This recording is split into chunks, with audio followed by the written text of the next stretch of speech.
आपने अगर यहाँ से स्टार्ट करना है तो आप स्टार्ट करें यहाँ से, और सेंसिटिविटी के हिसाब से अगर सेंसिटिव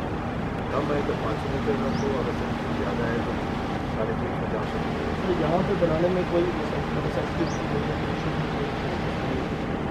अभी भी जो हम बना रहे हैं ये वाला जो एरिया है ये सेंसिटिव मशीन्स के क्लासिंग होती है, सामने बैठे हुए हैं सर क्लासिंग के ज़्यादा चांसेस हैं, अटैक के ज़्यादा चांसेस हैं सर उसके साथ। वो ठीक है ना सर। अगर आप यहाँ से जो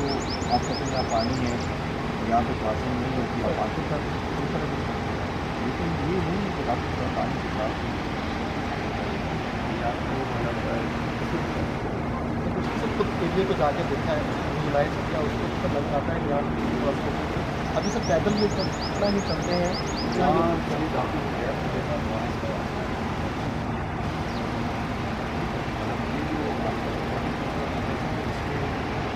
आप जब यूज़ करें तो